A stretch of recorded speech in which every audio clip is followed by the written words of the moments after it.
el tema de ACV, y nos vamos a detener bastante en los primeros slides, pero la idea es ir razonando y que ustedes entiendan por qué estudiaron neuroanatomía en primer año, por qué tuvieron que repasarla ahora y cómo se aplica en la práctica médica, ¿sí? Así que de a poquito vamos a ir repasando algunos conceptos. Yamila, ¿qué te parece? Veo los presentes y voy más o menos por lista. ¿Qué te parece que tenemos acá, en esta primera slide?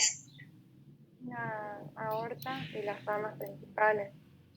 Bien. La clavia de la derecha, la izquierda, y la carótida izquierda, y el tronco que da la... Esto es derecho, perdón. Esta es la perdón, esta es la subclavia. Y la izquierda. A la izquierda, esta es la arteria subclavia y esta la 12, rama de ¿cuál será, digamos? La arteria vertebral. Es la arteria vertebral, perfecto. O sea que la arteria vertebral es rama de la subclavia izquierda y la arteria vertebral va a ser rama de la subclavia derecha. ¿Está? Que está acá chiquitita, ¿sí? Bueno, las vertebrales son ramas de las subclavias. ¿Esta cuál es? Perdón, esta. La carótida. Bien, un poco te vas ayudando con el gráfico acá. La intención no es tomarte, sino que me vayas ayudando para dar el slide. Esto obviamente es un cateterismo, es una angiografía, ¿no? Acá se ve el catéter y esta es una radioscopía en donde vamos viendo los vasos pintados con contraste. Todo esto es material de contraste y lo vamos viendo con una imagen de rayos X, como una placa, pero en radioscópico, en continuo. Se van tirando pulsos de contraste y se van pintando todas las arterias, callado o arco aórtico. Está la arteria carótida, entonces primitiva izquierda. Esto, perdón, Yami, ¿qué me has dicho? ¿Qué era esto? El tronco que da la subclavia y la carótida izquierda. Sí, el tronco brachiocefálico, rama que da las dos ramas terminales, que es la subclavia y la carótida primitiva derecha. Así que básicamente esto es el estudio de los grandes vasos, así comienza todo, ¿no? De acá empiezan nuestras arterias que van a llevar la sangre al corazón, al cerebro. Y este es un sitio importante, callado aórtico, porque acá también puede haber placas, placas de colesterol que pueden mandar mensajitos para arriba, ¿no? Y todo este arco aórtico, esta aorta viene del corazón, básicamente, o sea que tiene, el corazón-cerebro tiene una comunicación directa. Bueno, Marcos, ¿qué ves acá? Eso sería toda la vascularización cervical y ya nos muestra cómo se va metiendo la bifurcación de la carótida y cómo se mete la carótida interna adentro para irrigar al parénquima cerebral y la carótida externa que irrigaría la parte facial, digamos. Esto es la carótida primitiva. Y acá esto es el bulbo carotidio y se divide en estas dos ramas que vos decís, ¿no? El bulbo carotidio se divide en ¿cómo se llama esta? Esa sería la carótida interna. Perfecto, y esta es la carótida externa. La carótida interna, fíjense que hace un trayecto extracraniano, tiene una parte extracraniana. Esto más o menos, fíjense que esta bifurcación está a nivel de la nuez de Adán, un poquito más para arriba. Si ustedes se tocan acá en la garganta, van un poquito más arriba y ahí está la bifurcación carotidia, de carótida primitiva. Y este sitio es importante porque, ¿qué les parece en esta zona de bifurcación? ¿Por qué les parece que en neurología es importante? Porque las zonas de bifurcación son donde se dan las plagas de ateroma. Perfecto, Franco. Si nosotros tenemos hipertensión y tenemos caños en donde pasa el agua y hay aumento de presión, probablemente en las zonas en donde se bifurque van a ser las zonas en donde más se van a lesionar la íntima y donde más placas de ateroma va a haber, ¿no? Así que en esta zona, que es en la bifurcación, es donde más complicaciones tenemos. Y todo esto es la arteria carótida en cuello. Y si yo tengo un paciente que tengo un problema carotidio, recién las chicas que estuvieron en consultorio vieron un paciente que venía con una ACV, que tenía una hemiparesia faciobranquicular izquierda, me parece, y que le faltaba, a ver si digo bien, le faltaba la carótida, Rocío. Sí, tenía oclusión total. No se veía la carótida, o sea, se veía la carótida de un lado y del otro lado no se veía la carótida. Ese paciente tuvo una obstrucción carotidia completa claro, esa obstrucción carótida completa la podemos ver de dos formas. La carótida que está por fuera, la hacemos, ¿qué método imagenológico les parece que podemos tener así no invasivo a primera fase que me puede ver la carótida interna, extracraniana? Un ecodoppler. El ecodoppler, claro. Entonces un ecodoppler de vasos de cuello me permitiría ver esta zona, todo esto que estamos describiendo ahora, ¿no? Y ver si hay placas de colesterol, si hay estenosis, grado de estenosis carotidia. Eso me va a hablar de enfermedad o patología carotidia que después me puede generar ACVs posteriores, ¿no? Así que bien. Y después la carótida se hace intracraneana, hace este trayecto intrapetroso, entra por el agujero carotidio y, diríamos, recorre por la parte posterior de los peñascos y después se mete dentro de los... ¿De qué? ¿Dentro de qué se meten las arterias carótidas? Senos cavernosos. ¿De los? ¿Sí? No escuché algo, venoso escuché, pero no. Seno cavernoso. Sí, perfecto, Yami. Se mete dentro del seno cavernoso. Así que ese es el recorrido normal de la carótida. Bien, y acá vemos entonces en una angiografía, básicamente en un cateterismo, cómo se ven los vasos carotidios. Bien, muy bien. Entonces, nosotros tenemos la arteria carótida. Alguien, a ver, acá, ¿quién sigue? Rocío habló recién, Bruno. ¿Te acordás cuáles son las colaterales y las arterias terminales de la arteria carótida? ¿Las terminales de qué? La arteria carótida, viste que tiene arterias colaterales y arterias terminales. O arterias terminales directamente si quisieras. ¿Te acordás cuáles son? ¿Alguna? Las terminales de la interna son la cerebral anterior y la media. Cerebral anterior, cerebral media, son dos arterias, bien. ¿Algunas otras más que conozcan? Por ejemplo, la oftálmica. La arteria oftálmica. La coroide anterior. Bien, la coroide anterior, es muy difícil de acordarse. ¿Y alguna otra más? Nos queda una quinta. La comunicante posterior. Muy bien, la comunicante posterior. Vamos a esto.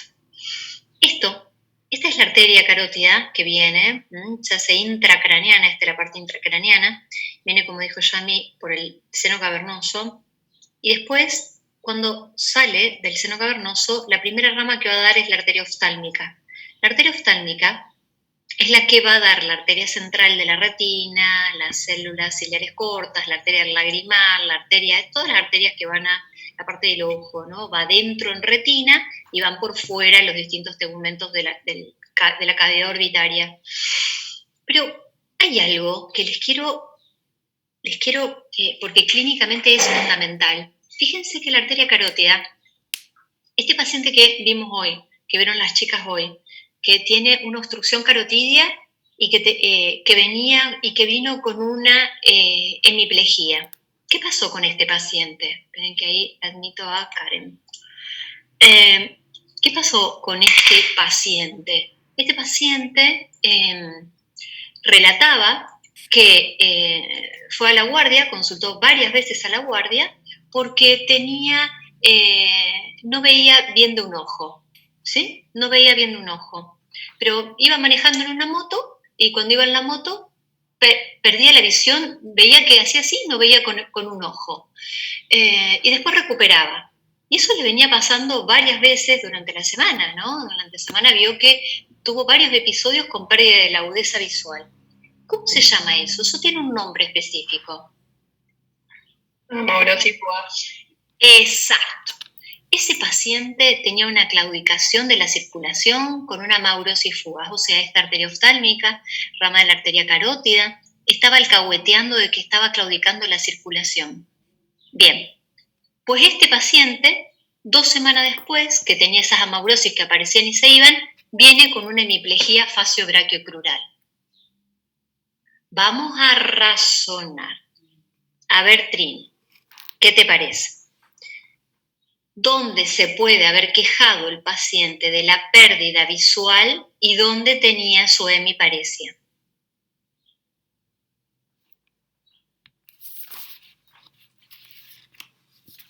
Difícil la pregunta. Si alguien la quiere ayudar, por supuesto. Depende de lo que vea la oftálmica, pero la verdad que... Si yo tengo, te voy a hacer distinta la pregunta. Si como este paciente viene con una obstrucción, no sé si era la obstrucción carotídea, me parece que era izquierda, este paciente viene con una carótida izquierda totalmente obstruida, ¿dónde iba a estar la maurosis fugaz? ¿En qué ojo? ¿Y dónde iba a estar la hemiplejía? Bruno, ¿se te ocurre? En el lado opuesto el sería. izquierdo y la hemiplejía en el derecho. La hemiplejía del lado derecho. Si la carótida es izquierda, la hemiplejía en el lado derecho. Sí, tenés razón. ¿Y la maurosis? Del lado izquierdo. Homolateral, del lado izquierdo. ¿Se entiende, Trini? Si vos tenés la carótida izquierda, ponele que estés a la izquierda, la rama oftálmica es directa, es homolateral. O sea que te va a producir una maurosis fugaz de ese ojito de la carótida. Si el paciente tenía una carótida izquierda, no va a haber la maurosis fugaz a la izquierda, pero como esa carótida irriga el lóbulo, el hemisferio cerebral izquierdo, pero que controla contralateralmente la parte motora, va a tener una hemiplejía contralateral. Entonces este paciente que viene con una obstrucción carotidia nos dijo, no, sí, yo fui a la guardia, fui como 3 veces porque perdí la visión del ojo y no me dieron bolilla, me mandaron a la casa. Y ahora vengo porque no muevo la mitad del cuerpo. Este paciente tenía eventos isquémicos transitorios que alcahueteaban que esta carótida estaba claudicando y el médico de guardia hubiera podido evitar que se afecte y que tuviera la hemiplejía y que haga el ACV. ¿Se entienden por qué la maurosis fugaz es fundamental? ¿Bien? ¿Pero eso lo entienden?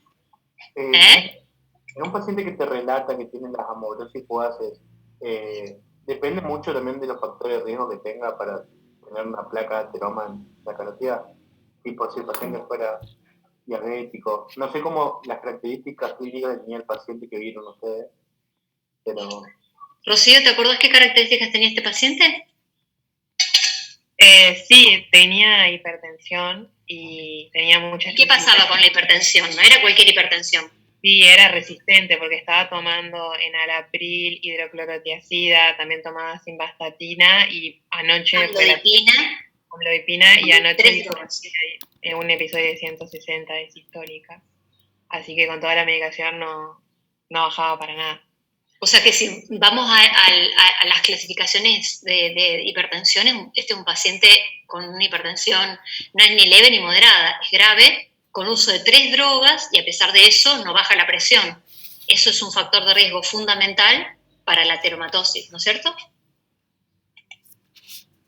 Bien, podría no ser diabético, podría fumar, podría ser diabético, podría tener dislipemia, todos los factores de riesgo cardiovascular, pero ya la hipertensión en un paciente neurológico es fundamental y más con mal control. Mi duda era si no tenía factores de riesgo, lo podía sospechar igualmente. Sí, porque se te puede obstruir la carótida por problemas de coagulación. Yo tengo una chica joven que no tenía antecedentes cardiovasculares y fue el principio de una trombosis, una trombofilia por obstrucción carotidia. La maurosis fugaz es la maurosis fugaz. Chao, vos tenés que ponerlo en discusión. Y obviamente ahí uno se va al examen físico a ver qué pasa con carótida. Un paciente tiene una maurosis fugaz y va y oculta carótida y pide un ecodoppler de vaso de cuello y trata sí o sí de descartar porque sabe que esta claudicación termina en un infarto cerebral. Bien, entonces nosotros tenemos la arteria carótida. Fíjense que una de las ramas que me dijeron es la oftálmica. Si vamos más para aquí, tenemos no me acuerdo de las abreviaciones, una es la coroidea y otra es la comunicante posterior, no sé cuál es cuál. Verá, la PCO, small, arteria comunicante, la PCO es la comunicante posterior. Esta comunicante posterior, ¿alguien sabe para qué sirve la comunicante posterior? ¿Con quién se comunica y por qué se llama comunicante posterior? Comunica con las vertebrales.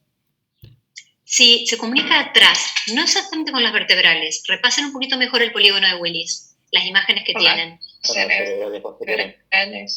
Bien, Joaquín, fuiste vos, me pareció escucharte. Las cerebrales posteriores, bien, son parte, estas comunicantes posterior, van a ir directamente y se van a unir a las cerebrales posteriores.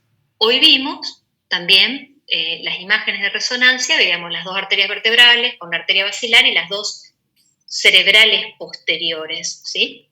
De ahí entonces llegan las comunicantes que comunican el circuito posterior con el circuito anterior, comunican la carótida con las cerebrales posteriores, rama de la basilar. Basilar y después abajo están las vertebrales, ¿sí? Así que este circuito es fundamental, las comunicantes, porque nos permiten unir el sistema anterior con el sistema posterior.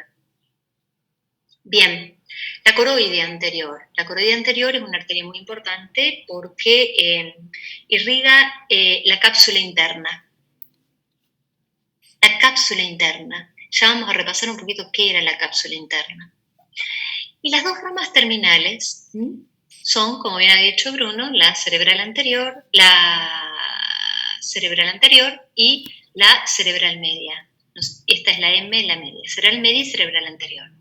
Pero esto quería que de alguna forma me sirve siempre para introducir el tema de las maurosífugas, ¿no? Bueno, muy bien. Sigamos para arriba. Trinidad ya está. Joaquín, ¿qué ves acá?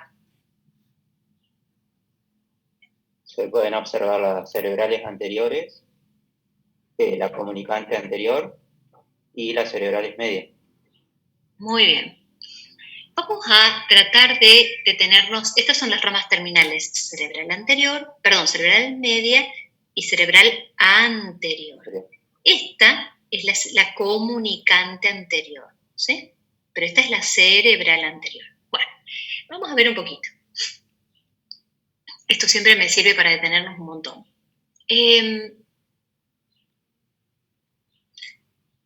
Estas arterias se llaman lentículo estriadas, ¿no es cierto?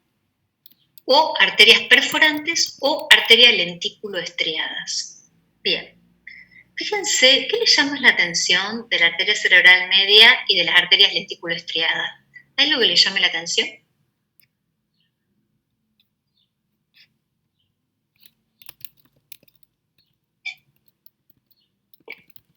Está libre.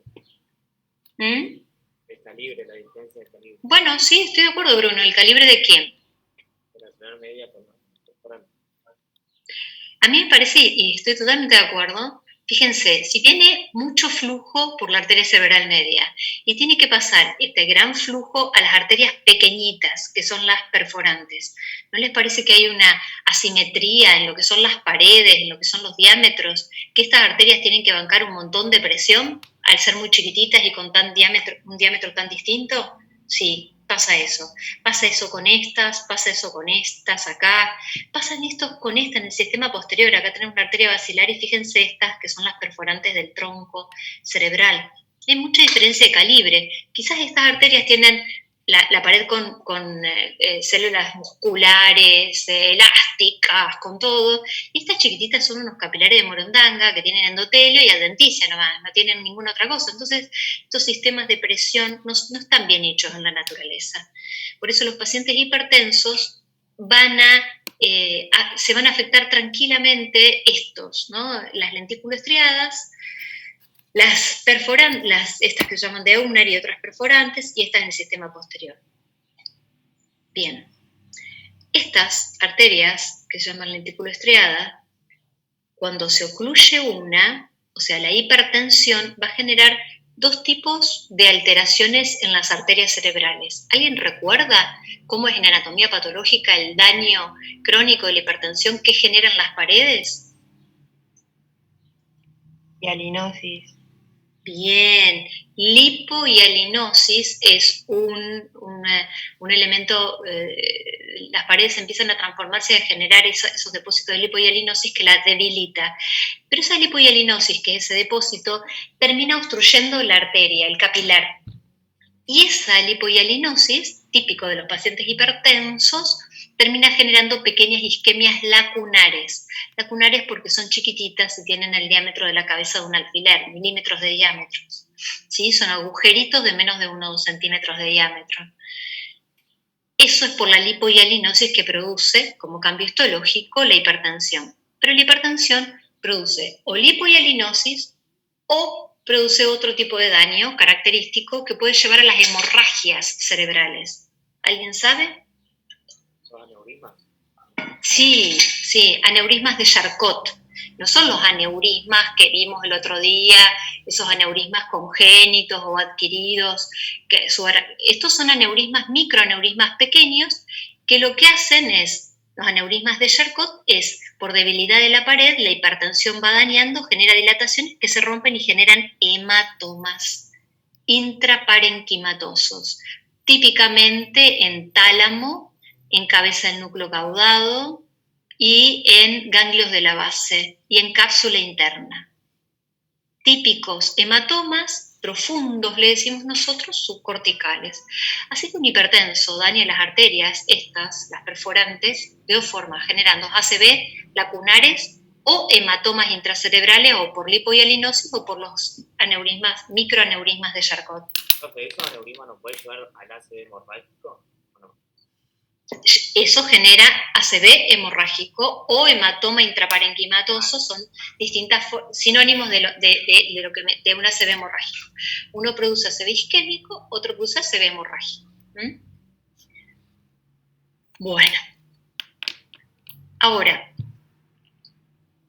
vamos a rescatar un poco los conceptos que vimos de áreas funcionales. A ver, ¿quién tengo una lista? Joaquín ya está, Agustina. No, Agustina no está presente. Bueno, Franco.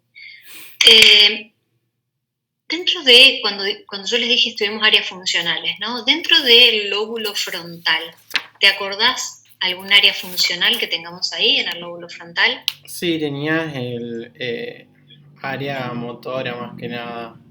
Era... Ahí te digo. Lo tengo que anotar. Está bien, repasá, no importa. Si tenés los apuntes, Sí, no hay problema.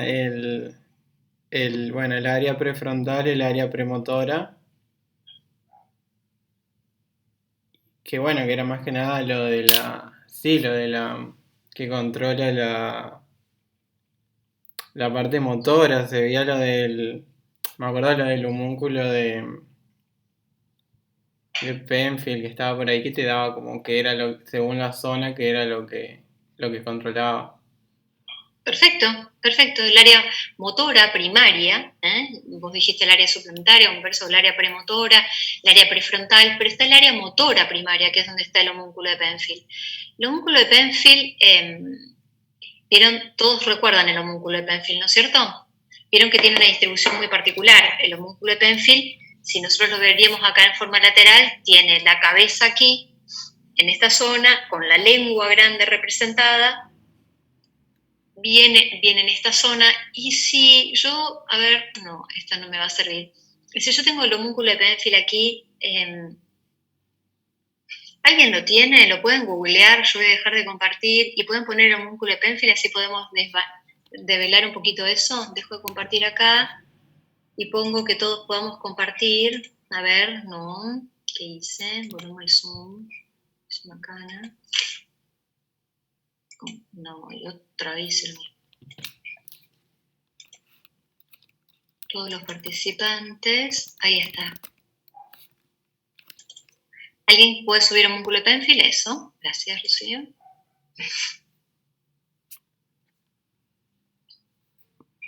Fíjense que, gracias, vos tenés el cursor ahora, así que si querés ir mostrando, fíjense que el homúnculo tiene toda la distribución de la cara, la boca, todo en esa parte inferior. Vemos que más arriba está la mano que tiene todo un control de la motricidad fina, por eso tiene mucha representación, porque tiene muchos musculitos para mover. En cambio el torso, nada, no tenemos nada. Y la parte de miembros inferiores. Ahora, fíjense que todo esto, eso, exacto, fíjense que acá, como dice corteza motora y corteza sensitiva, tenemos las dos representaciones, tanto la parte motora como la parte sensitiva tienen su homúnculo homónimo de Penfield, ¿no? Ahora, si recuerdan un poquito, arteria cerebral media, la irrigación de la arteria cerebral media, la arteria cerebral media irriga toda la cara externa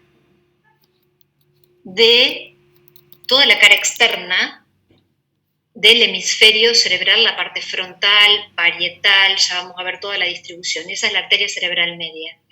Y la última partecita, y la parte interna del hemisferio, no sé si me pueden ver con toda las cosas que estoy haciendo, pero esto, la parte externa, la parte interna del hemisferio y la última partecita es la cerebral anterior que irriga.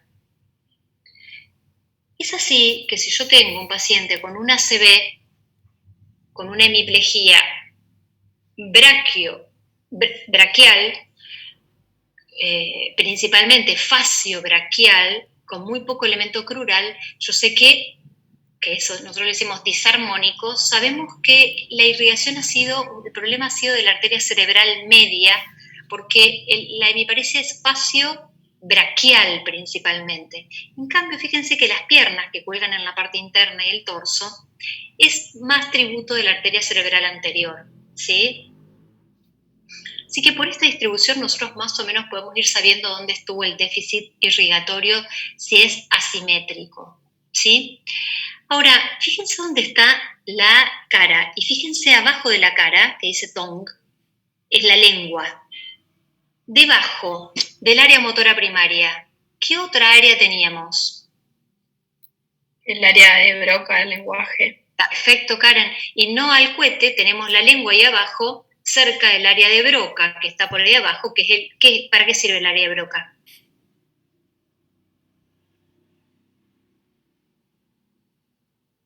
¿Alguien recuerda? ¿Qué tiene que ver la lengua y la laringe? Son los aspectos La parte motores. del habla motora. Es la articulación de la palabra, la articulación, lo motor, mecánico-motor de la palabra. Por eso, no al cohete, debajo de la corteza motora primaria, donde tengo la representación ahí nomás de la lengua y de la laringe, tengo el área motora, que es la articulación motora del habla, que cuando tengo alteraciones ahí, tengo disartrias o trastornos en el lenguaje o afasia de expresión. No puedo articular la palabra. Entiendo, pero no puedo articular la palabra, porque no tengo el control motor del habla. ¿Bien? Perfecto. Bueno, volvemos al coso. Gracias, Rocío. Deja de compartir, así yo comparto. Por la pantalla de la persona. ¿Desea continuar? Sí. Voy a poner así. Vamos a poner este. Ahí está. Bueno, sigamos entonces. Vamos a concentrarnos ahora. Ya vimos área funcional motora primaria, que es lóbulo del área pre-rolándica. Frontal, lóbulo frontal, es la parte motora. Ahora vamos a repasar un poco vía piramidal. ¿Quién se anima a decirme cómo era esto de la vía piramidal y el control motor? ¿Por qué me dijeron ustedes que si yo se me ocluía la carótida derecha, se me afectaba la irrigación de acá, del cerebro de ese lado, que controlaba contralateralmente la parte motora? ¿Cómo hace? ¿Cómo se conecta la parte motora con la corteza motora primaria? Con la vía piramidal, obviamente. ¿Y cómo era el recorrido? A ver, ¿quién es el guapo o guapa? Da uno, por favor. Yo me acuerdo más o menos. Sí, entre todos vamos armándola, todos vamos tirando algo, así que cada uno vaya tirando algo, a ver qué se acuerdan, y entre todos tratemos de rearmar la vía. Empezaba en el área motora primaria. Bien. Y después puede ser que usaban en el bulbo. Bien. Hasta ahí, bien. Igual nos pasamos un montón de puntos anteriores. ¿A alguien se le ocurre alguno antes? Claro, va descendiendo por la sustancia blanca y pasa por la cápsula, creo, la cápsula interna. Y después va por mesencéfalo, protuberancia, bulbo, y ahí en el bulbo es donde usa el nivel de las pirámides. Perfecto. Bien, ¿alguien puede poner vía piramidal y compartir?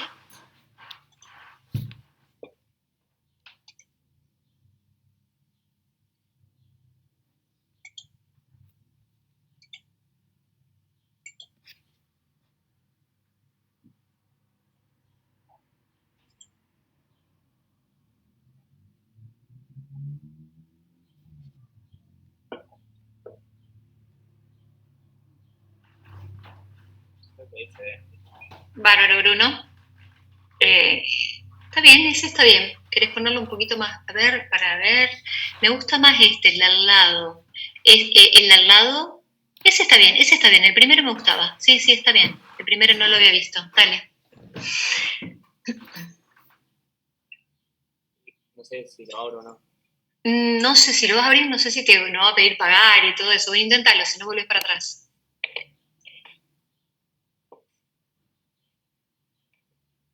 No, anduviste bien. Bueno, poner un poquito más abajo a ver si lo podemos ver. Bien, ahí está. Bueno, fíjense, vos que tenés el cursor, vas marcando. Fíjate que la parte de la corteza, arriba, todo empieza en la corteza, ¿sí? No sé dónde tenés tu cursor. La corteza cerebral. Sí. La corteza cerebral en la vía motora primaria, sería en el área motora primaria, después, como bien dijo Rocío, baja, ¿ves el hilito ese que está formando ahí, Bruno? La vía piramidal, el hilo conductor que lleva ese, llévalo para arriba hasta la corteza. Más arriba, ahí. Ahí es la corteza.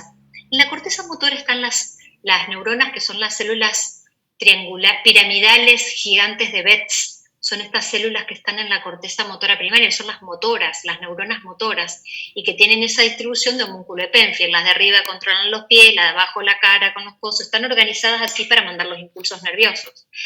Después de ahí baja un poquito, andate un poquito abajo en el cursor, ahí nomás, ahí, no, un poquito más arriba, esa parte, eso es la sustancia blanca, que nosotros le decimos corona radiada. Todo eso es la corona radiada, y ahí la vía puede tener varios impactos, porque hay arterias perforantes que irrigan esa zona, muchos de los pacientes hipertensos, y pueden tener infartos lacunares en la corona radiada y dar hemiparesia o hemiplegia. Después, cuando pasa un poquito más para abajo, anda siguiendo el hilito, ahí, esa parte. Fíjate que por un lado, hacia afuera, todo eso están los ganglios de la base. Y por dentro está ahí. Si, ahora deténganse un poquito y mírenme a mí. Si viene toda la vía piramidal de la corteza motora y se hace una corona radiada bien gorda y queda ancha. La cápsula interna, ¿cómo se divide la cápsula interna? ¿Qué partes tenía? Brazo anterior, creo, rodilla y posterior. Perfecto, tenía 3 partes: brazo anterior, génuo, rodilla y brazo posterior. Por el brazo posterior pasa la vía piramidal, ¿sí? Entonces la corona, esta cápsula interna, tiene el brazo anterior, que por fuera están los ganglios de la base, y por dentro, en la parte anterior, está el núcleo caudado, y en la parte posterior está el tálamo. Bueno, así que la cápsula interna está irrigada por la arteria coroidea anterior, que es la que dijimos hoy, que era una rama de la arteria carótida, y también recibe irrigación de las arterias perforantes o lentículo estriadas. Ahora bien, sí, bueno, no, vamos a terminar de ver la vía piramidal.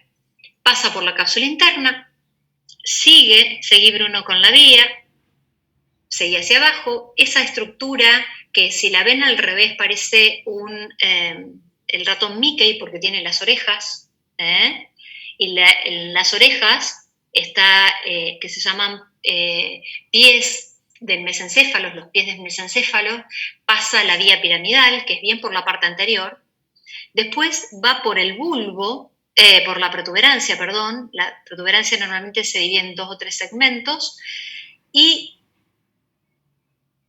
protuberancia, la parte de abajo que es bulbo, en donde se decusa en las pirámides vulvares, para después descender.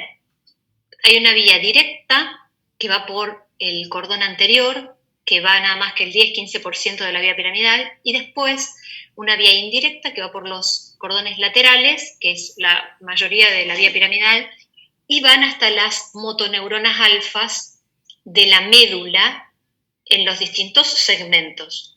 Esa vía piramidal que se depusó en bulbo y desciende en médula, llega a las motoneuronas alfas cervicales, que van a dar inicio a los nervios motores del plexo cervical, el plexo braquial, y si la vía piramidal va más abajo, va a inervar las motoneuronas alfa de la médula lumbar, torácica para los músculos intercostales y lumbar para formar el plexo sacro y el plexo lumbar, que van a ser partes del ciático y que van a dar la motricidad en las piernas. Así que todo eso es vía piramidal. Bien. ¿Siguieron un poco la vía piramidal? Bien. Ahora, quiero que Bruno deja de compartir y yo vuelvo a mi slides.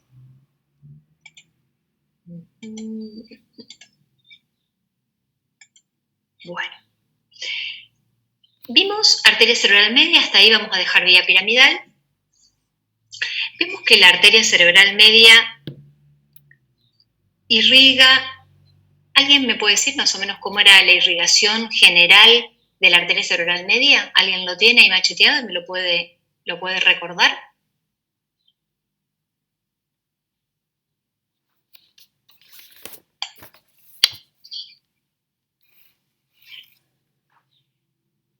Tiene ramas terminales que irrigan la región frontoparietal. Bien. Y las ramas perforantes, las ventriculares, que irrigan, como dijimos, la cápsula interna. Bueno, las perforantes son estas, y vimos que tiene ramas terminales que irrigan el lóbulo frontal, el lóbulo parietal y también el lóbulo temporal, ¿sí? Ahora vamos a ir un poquito a las funciones de cada uno de los lóbulos. Alguien que busque arteria cerebral media y lo comparte.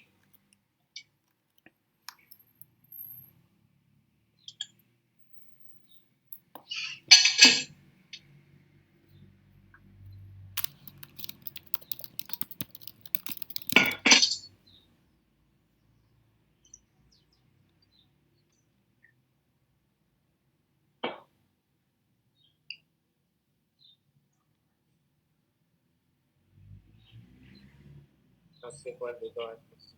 La tercera me gusta. No me gusta, pero en realidad es gráfica. Fíjense las arterias que tenemos. Esta es la arteria cerebral media. Tenemos la arteria prerolándica, la arteria orbitolateral, la arteria rolándica, la arteria parietal anterior, la arteria parietal posterior, la arteria angular, las arterias temporales, la arteria temporal posterior, anterior, y falta una que es la media. Así que miren todo lo que irriga la arteria cerebral media. Fronto, parieto, temporal. Vamos a tratar ahora de recordar las áreas funcionales. De nuevo, dijimos, lóbulo frontal es la área motora primaria, típicamente para el control motor. ¿El lóbulo frontal sirve para alguna otra cosa? ¿Tiene otro funcionamiento el lóbulo frontal? El área de Broca. El área de Broca, que dijimos que es para la articulación de la palabra, perfecto. ¿Hay alguna otra función del lóbulo frontal?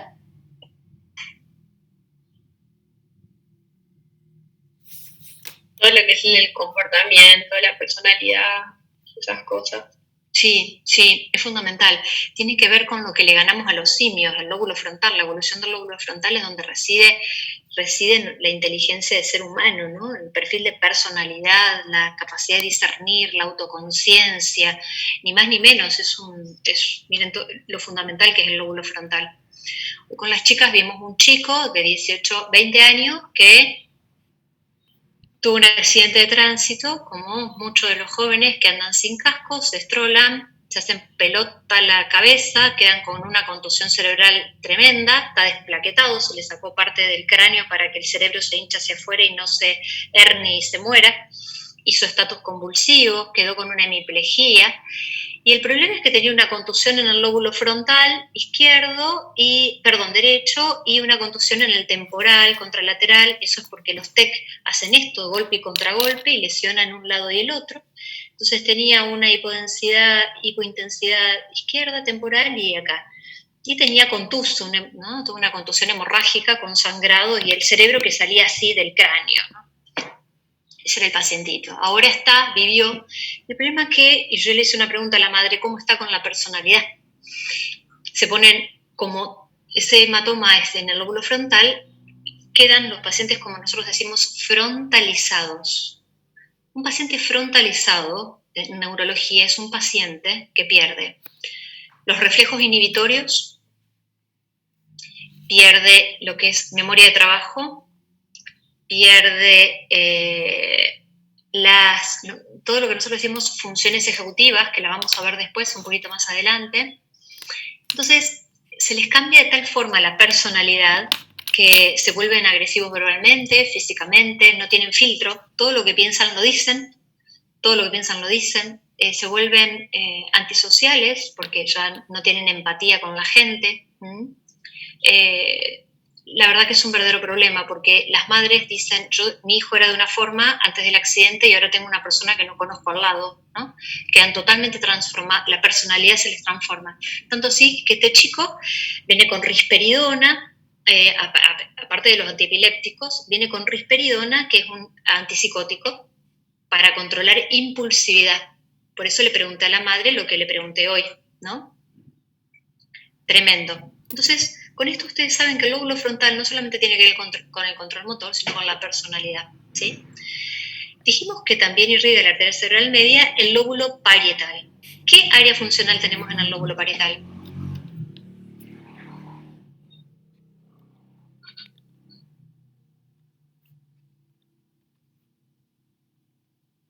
La somatosensitiva.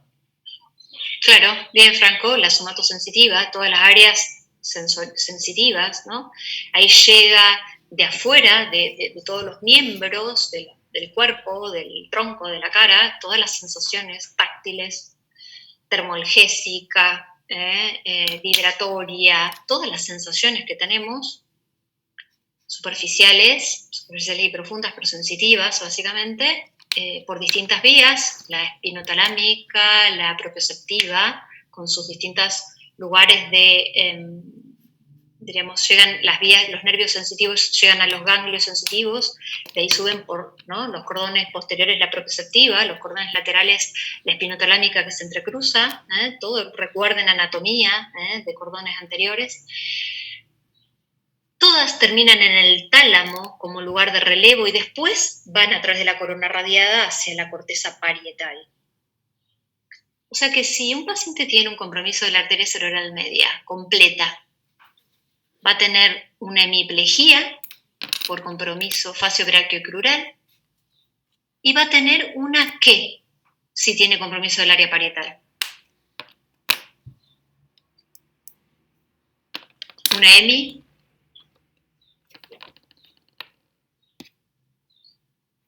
Como sería la abolición de todos los sentidos, de táctil, superficial y demás. Una hemianestesia, no es tan complicado, ¿está? Si deja de sentir todo, la sensación táctil, dolorosa, térmica, va a tener una anestesia del lado contralateral.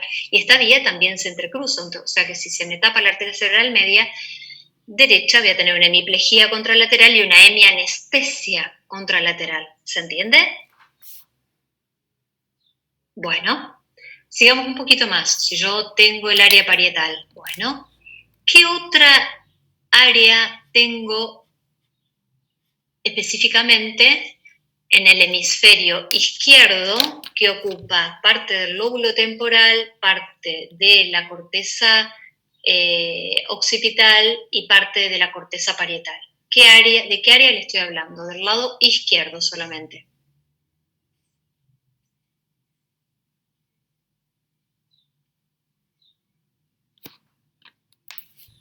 Área de Wernicke. Bien, perfecto, el área de Wernicke. ¿Y para qué sirve el área de Wernicke? Para comprender el lenguaje. Perfecto, para comprender el lenguaje. Entonces, si yo tengo el área de Wernicke, es unilateral, está en el hemisferio dominante. El hemisferio dominante es el izquierdo. Por eso la mayoría somos diestros. El hemisferio dominante es el izquierdo. Y el área de Wernicke solamente está en el izquierdo. Por eso yo sé que un paciente que viene con una hemiplegia facio-brachiocrural derecha y una hemianestesia probablemente tenga una afasia de comprensión. En cambio, si un paciente viene con una hemiplegia facio-brachiocrural izquierda y una hemianestesia, como el área del lenguaje no está del lado derecho, no va a venir afásico el paciente. ¿Está? La afasía solamente se va a dar, por regla general, aunque sí existen excepciones, cuando viene con la hemiplegia derecha. Bien. Así que va a venir una fase de comprensión. Bien. Y hay algo más. ¿Alguien me puede decir o recuerda cómo es el trayecto del nervio óptico, de la vía óptica? ¿Quieren ponerlo? Yo dejo de compartir y vamos a poner vía óptica porque necesito que terminemos de entender el concepto al que quiero llegar. Bien, el tercero está bien. Está bien, ese está perfecto.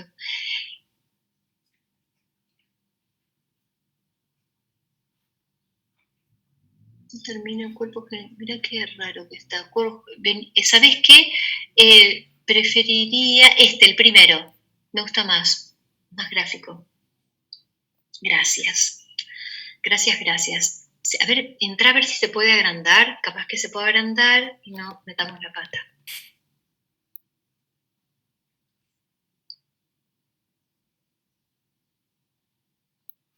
Ahí está, bárbaro.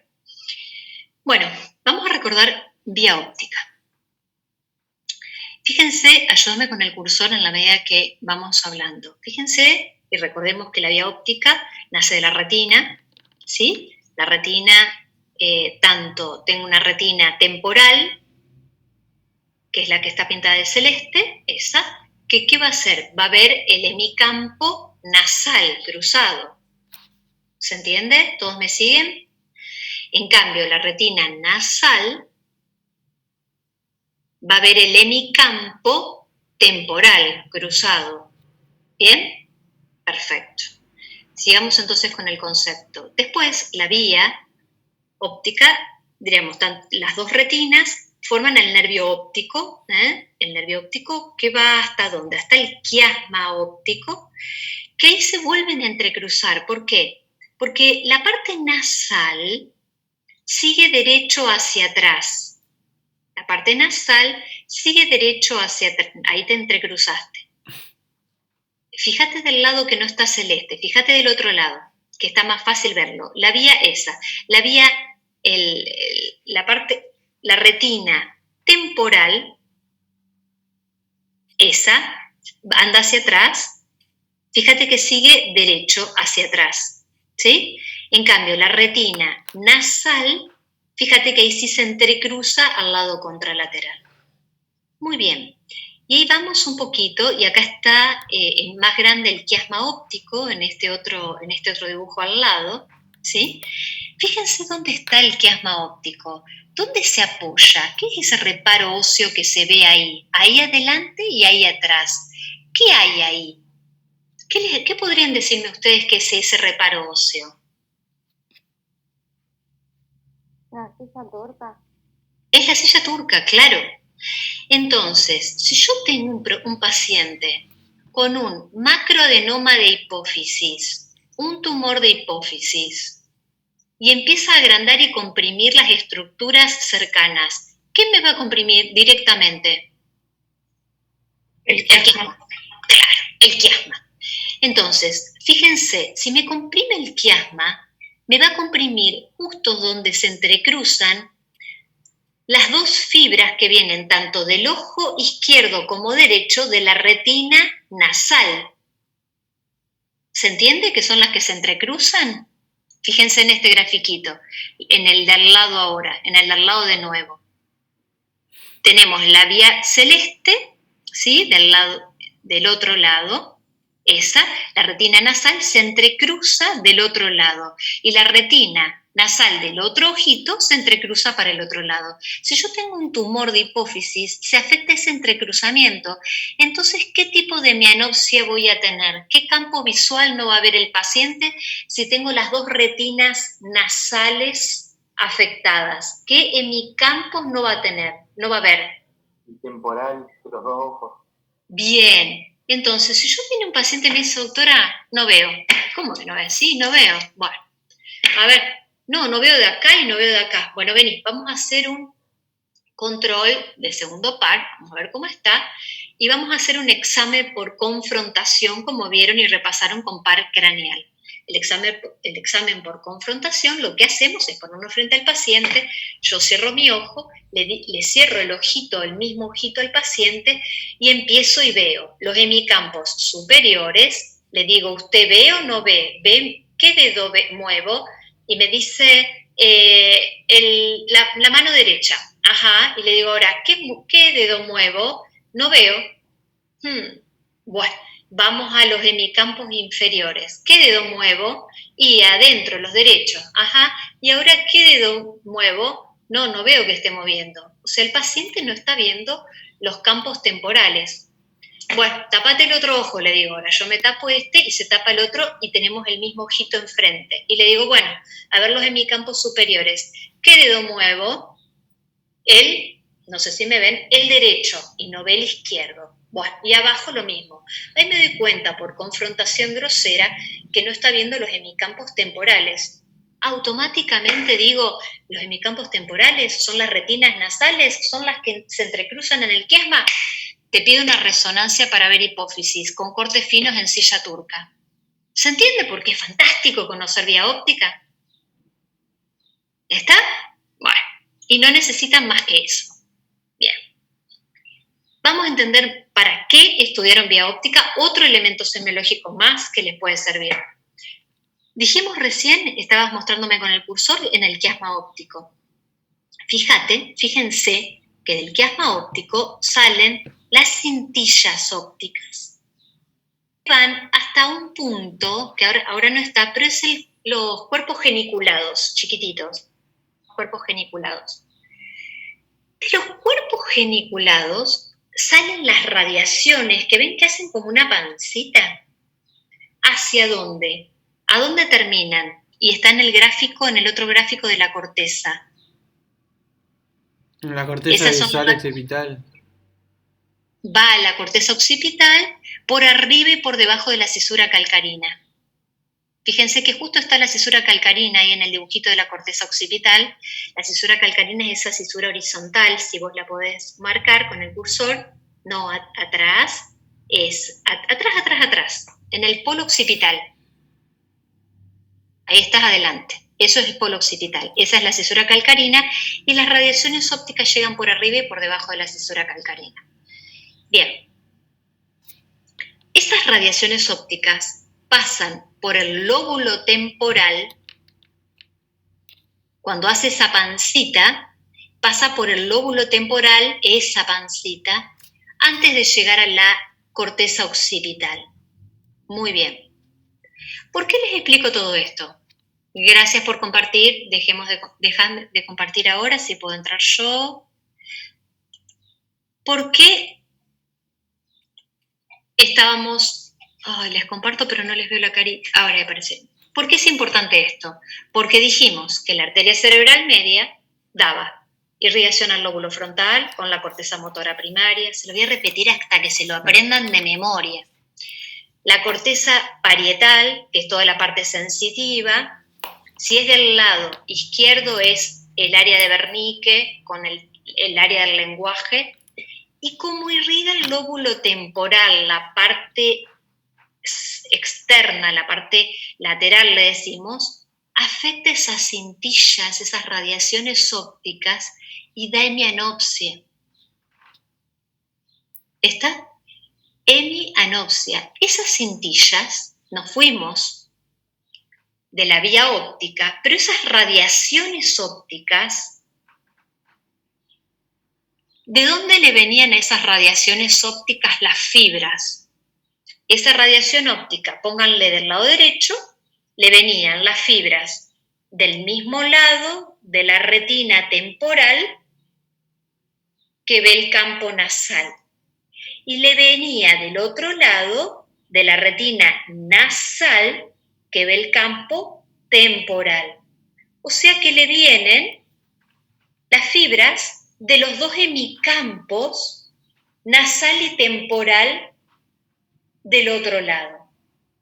Por eso, si yo tengo un infarto de la arteria cerebral media, voy a tener una hemianopsia homónima contralateral.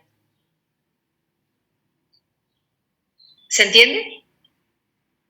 De nuevo, lóbulo temporales pasaban las radiaciones ópticas, que de ahí venían las fibras de la retina temporal de este lado, que ve el hemicampo nasal, y la retina nasal del otro lado, que ve el hemicampo temporal. O sea, de los dos ojitos no ve la parte interna de uno y la parte externa del otro. Hemianopsia, ¿se entiende? Bueno, vamos a ponerla que sí. Entonces, listo. Viene la guardia, un paciente, y le decís, ¿cómo andás? Y lo miran y está el paciente con la boca así, y le haces así, se le cae el brazo, la hemiparesia, se le cae el brazo, y le quiere hablar y no le habla nada. Dice, bueno, a ver, ¿vos cómo te llamás? No sabe decirle el nombre, no puede expresar. Ajá, pero a ver, bueno, y le hacen al paciente, ¿y sentís acá? Poneme los dos brazos, se le cae el brazo. ¿Y sentís de este lado? No siente nada. Tiene afasia, hemiparesia, hemianestesia. Y cuando le hacen así, y le hacen por acecho, y tratan de ver si ve, no pestanea o no logra ver un hemicampo. Listo, chicos. Ustedes saben perfectamente, porque aprendieron ya en primer año las áreas funcionales, el paciente tiene una obstrucción de su arteria cerebral media completa con todas las áreas funcionales afectadas. ¡Chau! Así es fácil. Para eso necesitan saber neuroanatomía, porque ya pueden identificar en una guardia, básicamente, según lo que trae el paciente, cuál es la arteria afectada. ¿Se entiende? Es fantástico. Bueno. Vamos a este concepto.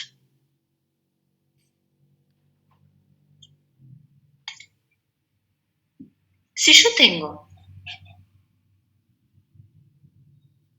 una arteria lentículo estriada afectada, fíjense acá este gráfico, fíjense las arterias lentículo estriadas, la cápsula interna se ve bien acá porque esta sería la corteza motora primaria, por ejemplo, esta sería la corona radiada, y la cápsula interna viene por acá. Acuérdense que la cápsula interna es irradiada por las lentículas estriadas y por la coroide anterior. Es muy chiquita la coroide anterior como una lentícula estriada. Pónganle que el paciente viene y dice, ¿sabe, doctora, que hoy me levanté a la mañana y no podía mover el brazo, se me caen las cosas del brazo izquierdo? Y como que me cae la saliva un poquito acá y arrastro el pie. Bueno, a ver, poneme las manos así. Se me cae. Le hago las pruebas de Mingasini poniendo las dos rodillas, doblando la rodilla de las piernitas y se me cae una. Y le miro la simetría y realmente le cae un poquito de saliva, o sea que tiene una hemiparesia faciobraquiocrural izquierda. ¿Y cómo está la sensibilidad? A ver, toco. No, está conservada. Te pellizco acá, perfecto. Y hablas perfecto. Ajá. Y a ver los campos visuales, impecables los campos visuales. ¿Vos? Entonces, ¿qué les parece? Es una hemiplegia faciobraquiocrural izquierda. ¿Y qué diferencia hay? Porque esta hemiplegia parece ser pura. El concepto de pura no tiene otro compromiso, otra área funcional. Cuando nosotros decimos síndrome hemiparesia o síndrome motor puro, o síndrome motor hemiparesia puro, o síndrome ataxia manotorpe, son típicos de los infartos lacunares pequeños, que no tocan corteza, no tocan las áreas funcionales, sino que tocan la vía piramidal, miren el cursor, en algún área de la corona radiada, en algún área de la cápsula interna, o en algún área de la vía piramidal que pasa por tronco cerebral y que son afectadas las arterias perforantes. O sea, toda la vía piramidal fue afectada en un lugar pequeñito que da un compromiso motor puro. ¿Se entiende ese concepto? Entonces, fíjense lo importante que es, porque si viene un paciente a la guardia y les dice, no veo de la mitad, no puedo hablar, no le va a decir, no puedo hablar porque no va a poder hablar, pero tiene una hemiplegia, tiene una hemianopsia, tiene una hemiparesia, tiene áreas funcionales corticales, la corteza afectada, yo sé que es un problema de ramas o de la arteria cerebral media completa o de sus ramas. Ahora, si tiene un compromiso motor puro, puede ser que sea alguna de estas pequeñitas que tocaron la vía piramidal y me dieron un infarto lacunar.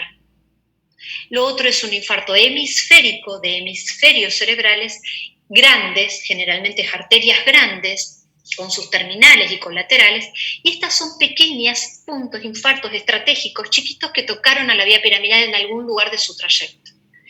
Tanto por la lentícula estriada, por la coroidea anterior, por la de Eufner, o por estas perforantes del tronco cerebral que afectan la vía piramidal cuando pasa por tronco.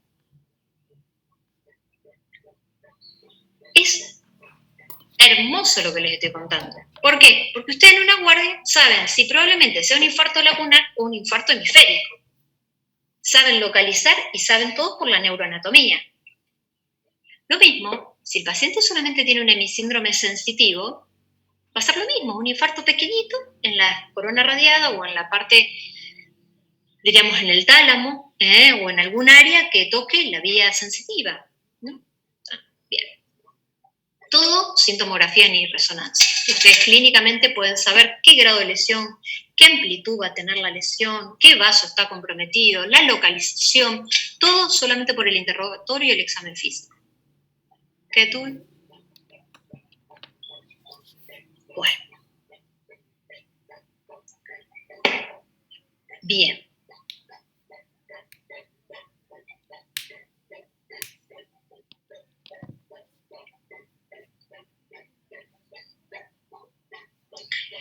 Así como vimos sistema anterior, todo esto que dijimos recién es irrigación anterior, ¿no es cierto? Es carótida, arteria cerebral, arterias carótidas, arterias colaterales, terminales, y básicamente circuito anterior. Ahora vamos a empezar con circuito posterior. Esta es otra imagen de las arterias carótidas, que es lo que vimos hasta recién. Esto es polígono de Willis, comunicante posterior, que se une a la cerebral posterior, formando el polígono de Willis. Y esta es la arteria carótida que da las arterias cerebrales anteriores, que en algún punto, acá no se ve, van a dar la comunicante anterior y van a estar comunicadas las dos cerebrales anteriores, ¿no? Bien, y para aquí, para adentro, a la cesura de Silvio se va a meter y otra rama terminal va a ser la cerebral media, pero este es polígono de Willis fundamental. Esta cerebral posterior y esta es la cerebelosa superior. Bien, esta es la arteria basilar y vamos un poquito a lo que es circuito posterior.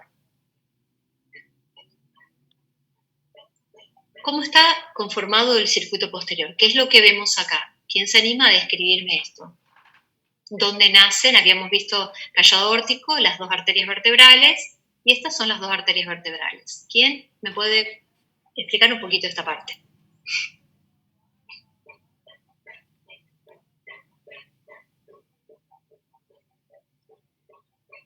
Cualquiera, con el gráfico, si total se lee.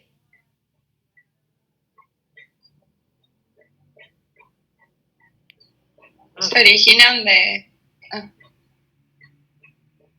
Bueno, que se originan de la subclavia, como dijimos, y ascienden por las vértebras cervicales, por los forámenes transversos. Atraviesan un ligamento y... no me acuerdo cómo era el nombre, y ascienden por la parte lateral del bulbo y se unen a nivel de la protuberancia para formar la arteria basilar. Perfecto, Trini. lo que dijiste acá, que va por las apófisis transversas, para hacer una flexosidad, aquí hacen como una flexosidad a nivel de C1, y después ingresan al agujero occipital o foramen occipital magno, y ingresan, y acá la arteria vertebral, cuando ingresa por esta parte, está mucho en reparos, hace como una flexosidad y pasa mucho entre huesos. ¿Qué pasa? Este lugar es característico de sitios de disección arterial. ¿Se acuerdan cuando vimos cefalea y le contaba a ese paciente que estaba haciendo el famoso salto del tigre y sintió un hachazo en el cuello y un dolor tremendo? Bueno, es porque en esta zona, en la arteria vertebral que hace esa flexosidad, es más proclive a hacer disecciones de la pared, ¿sí? En este segmento, y da un dolor tipo hachazo, típico acá en la base del cráneo, en la entrada del agujero, en la primera vértebra cervical. Y después ya se vuelve intracraneano en esta parte, ¿no? Estas son las arterias vertebrales. Acá, las arterias vertebrales dan esta arteria que es fundamental, que, ¿cómo se llama esta arteria que es colateral? Que es esta.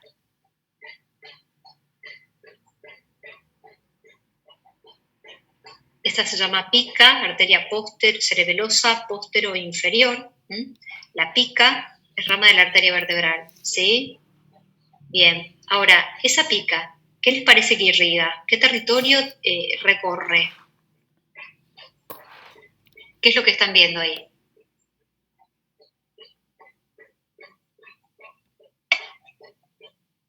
¿Está? Joaquín, ¿qué te parece? ¿Qué recorre ahí? ¿El surco vulvopontino? El surco vulvopontino, sí, puede ser. En realidad, específicamente esta parte lateral, ¿qué es? ¿Qué es esto? En tronco cerebral, ¿qué parte, qué estructura en tronco cerebral es esto? ¿Esto es mesencéfalo? El bulbo. Esto es bulbo. Entonces, fíjense que rodea el bulbo raquídeo, el bulbo raquídeo, y después, ¿qué irriga? ¿Qué es esta parte? La dermis. ¿Eh? La dermis. ¿La dermis? No, estás adentro del cerebro. La porción inferior de los glóbulos del cerebelo. Sí, esto es cerebelo. ¿Qué te pareció una dermis esto?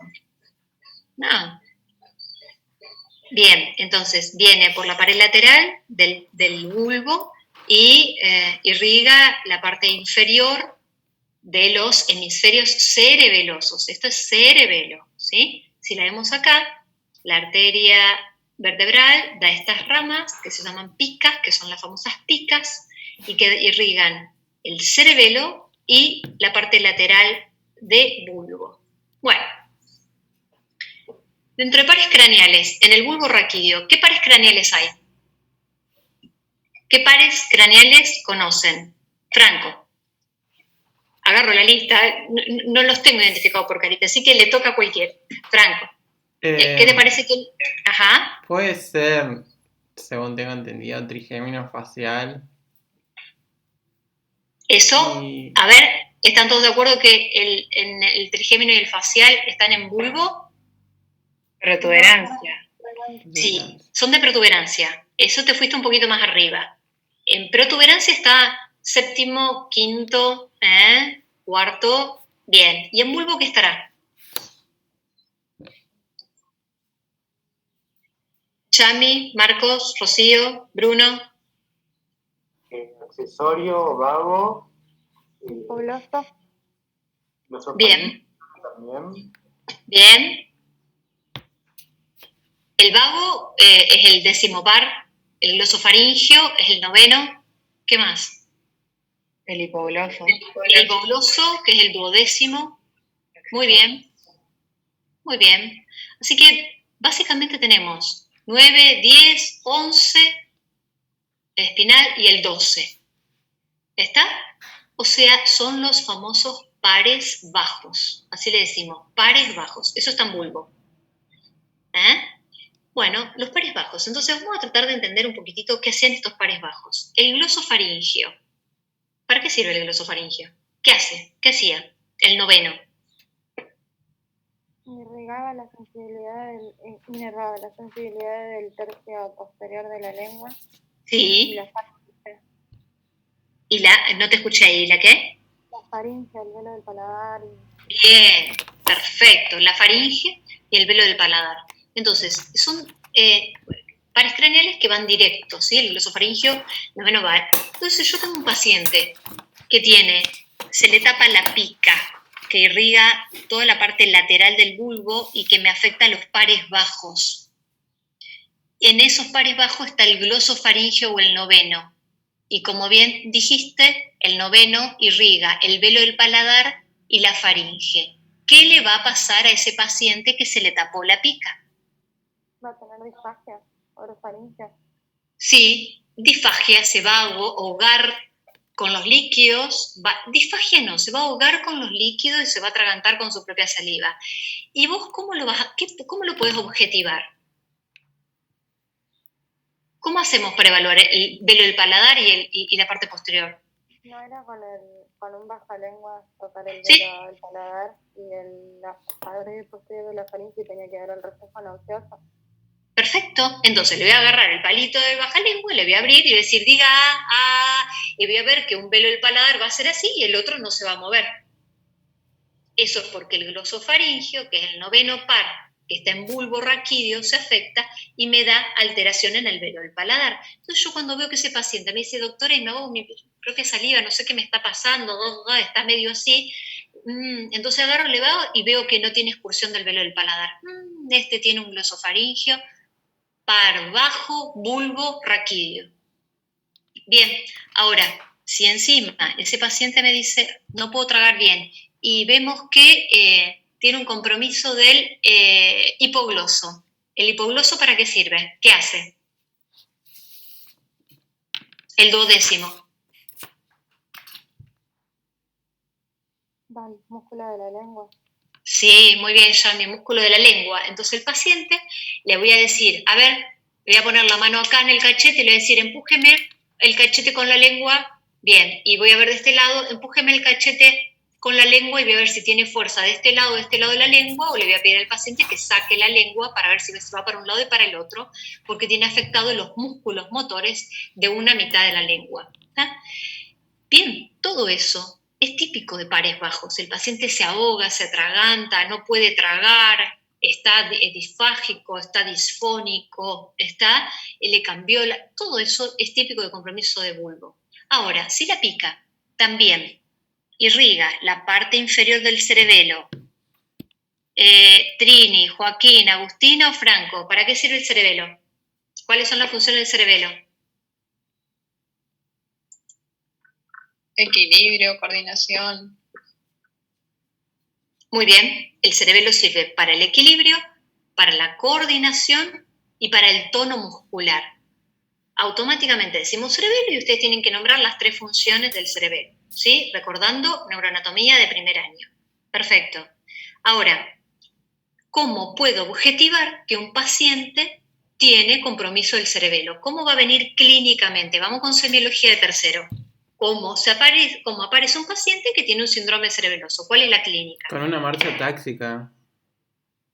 Ataxia. Perfecto. Ataxia. Vamos a tratar de entender un poquito qué es la ataxia, que es lo contrario a la coordinación. Un paciente que no está coordinado porque tiene un problema en el cerebelo está atáxico. ¿Cómo evaluamos la ataxia o ataxias?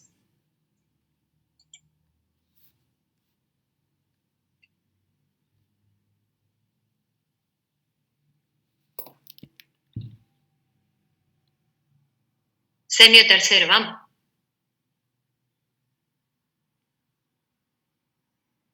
Que se toque la punta de la nariz. Perfecto, que se toque la punta de la nariz. Entonces le van a decir, señor, toque la punta de su nariz, la punta de mi dedo, la punta de su nariz, la punta de mi dedo. Y le van cambiando de lugar el dedo y van viendo que el paciente le pega el dedo. Primero con un brazo, después con el otro brazo. Eso es evaluar coordinación o taxias de miembros superiores. ¿Y cómo hacemos para evaluar la coordinación de miembros inferiores?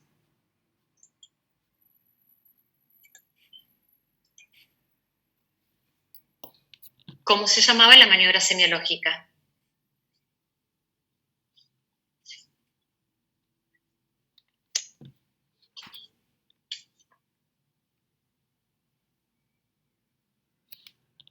la prueba de talón-rodilla. ¿Está? Le dicen al paciente que con el talón toque la rodilla y extienda, toque la rodilla y extienda, ¿sí? De un lado y del otro.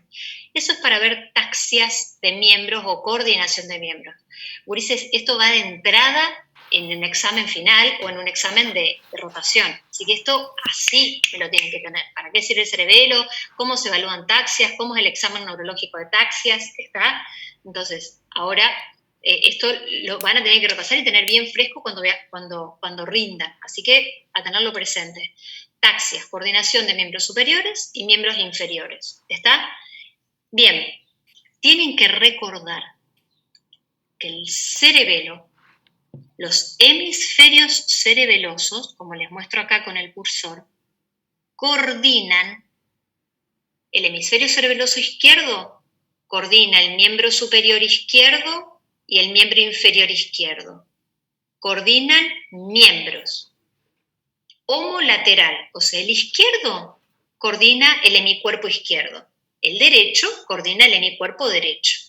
Y el vermis cerebeloso, que es lo que estaba en el medio, coordina tronco. ¿Está?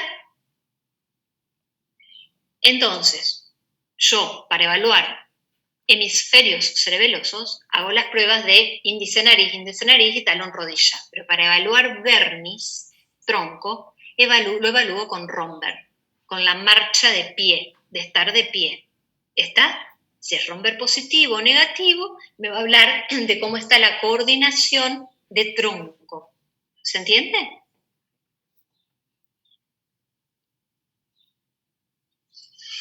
Bueno. Bien. Entonces, yo estoy en consultorio. Yami, Marco, Rocío y Bruno.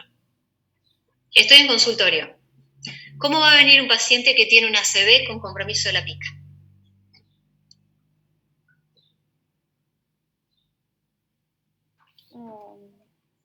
Por la afección del glosofaringe iba a tener, iba a ahogar con su propia saliva. Vos no te escuché, Yami, ¿cómo? Que por el compromiso del glosofaringe iba a ahogar con su propia saliva y iba a tener disfagia para los líquidos y los sólidos también hoy.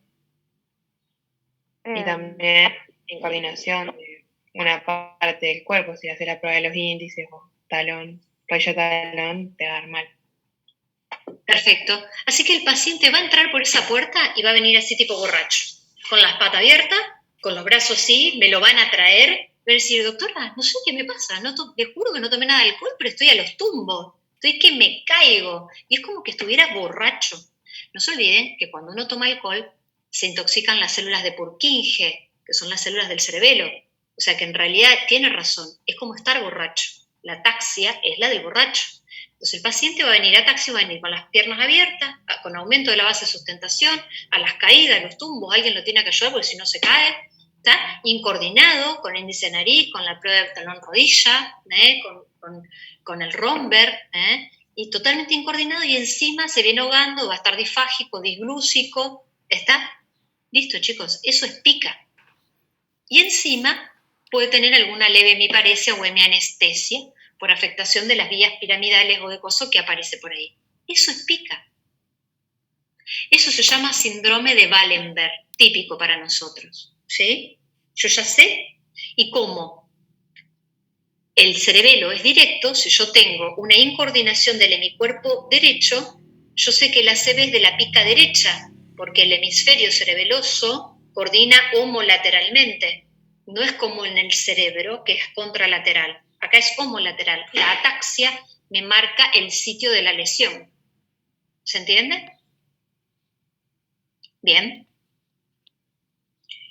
Como este paciente tiene esta pica que también irriga la parte de núcleos, acá están los núcleos vestibulares, pero también el cerebelo sirve para el equilibrio, puede ser que el paciente encima se queje de tener sensación vertiginosa.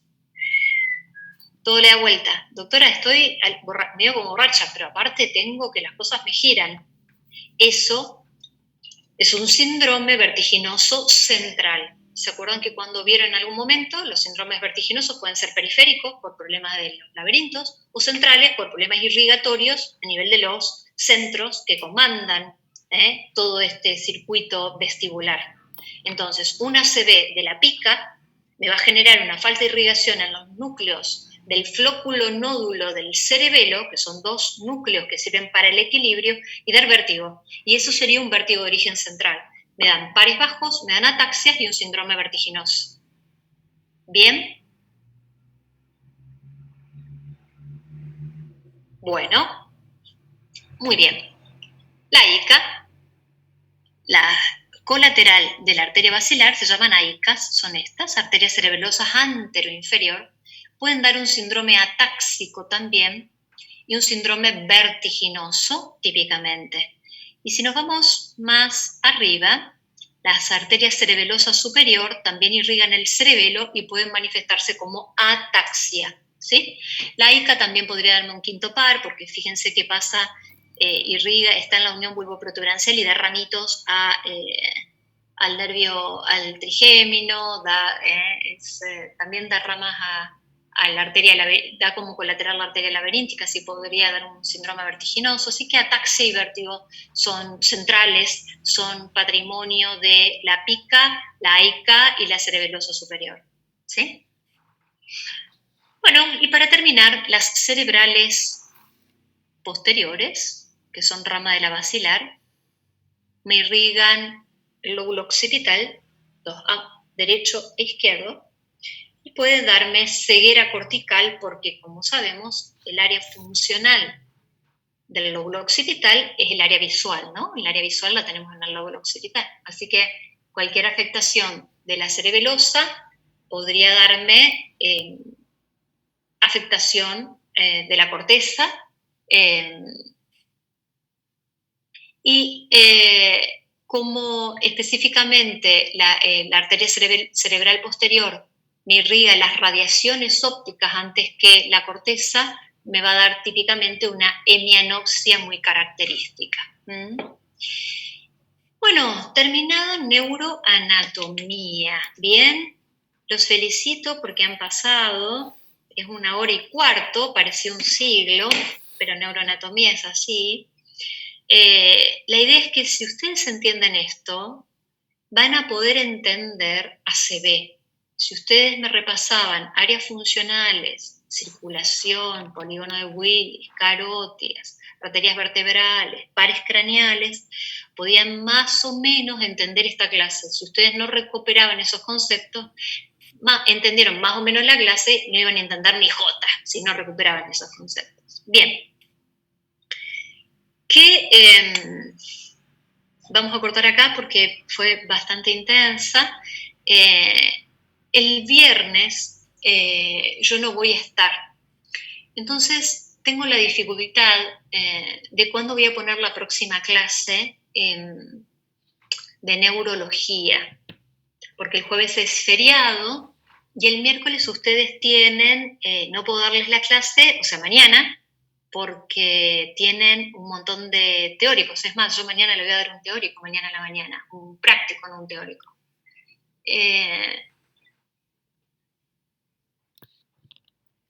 El lunes es un día larguísimo, yo trabajo 12 horas seguidas el lunes, así que el martes, después vamos a ir viendo cómo podemos recuperar la semana que viene, el martes vamos a continuar con ACV, ¿sí? Nos vamos a retrasar un poquito, pero después vamos a incorporar alguna segunda clase.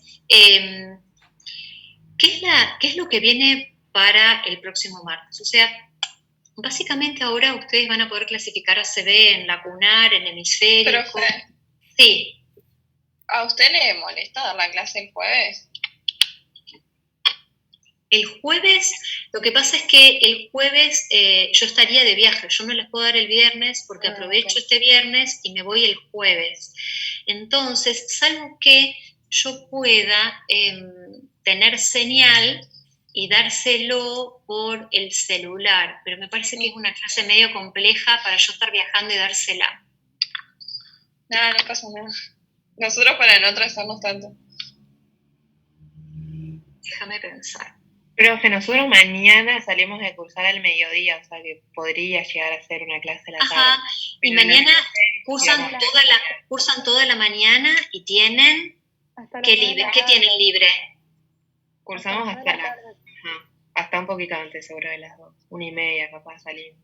O sea que Igual, tienen profe, yo llego a mi casa recién a las 5 de la tarde. No, sí, yo tengo consultorio, mañana es otro día de trabajo largo, tengo consultorio como hasta las 6:30, 7. Tendría que ser 7:30, 8 menos cuarto y hasta las 9, 1 horita y cuarto. ¿Qué les parece? Sí, por mí bien.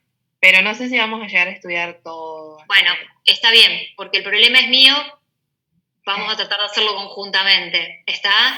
Así que, pero bueno, los voy a ir haciendo razonar muchísimo, porque quiero que vayan entendiendo, ¿está?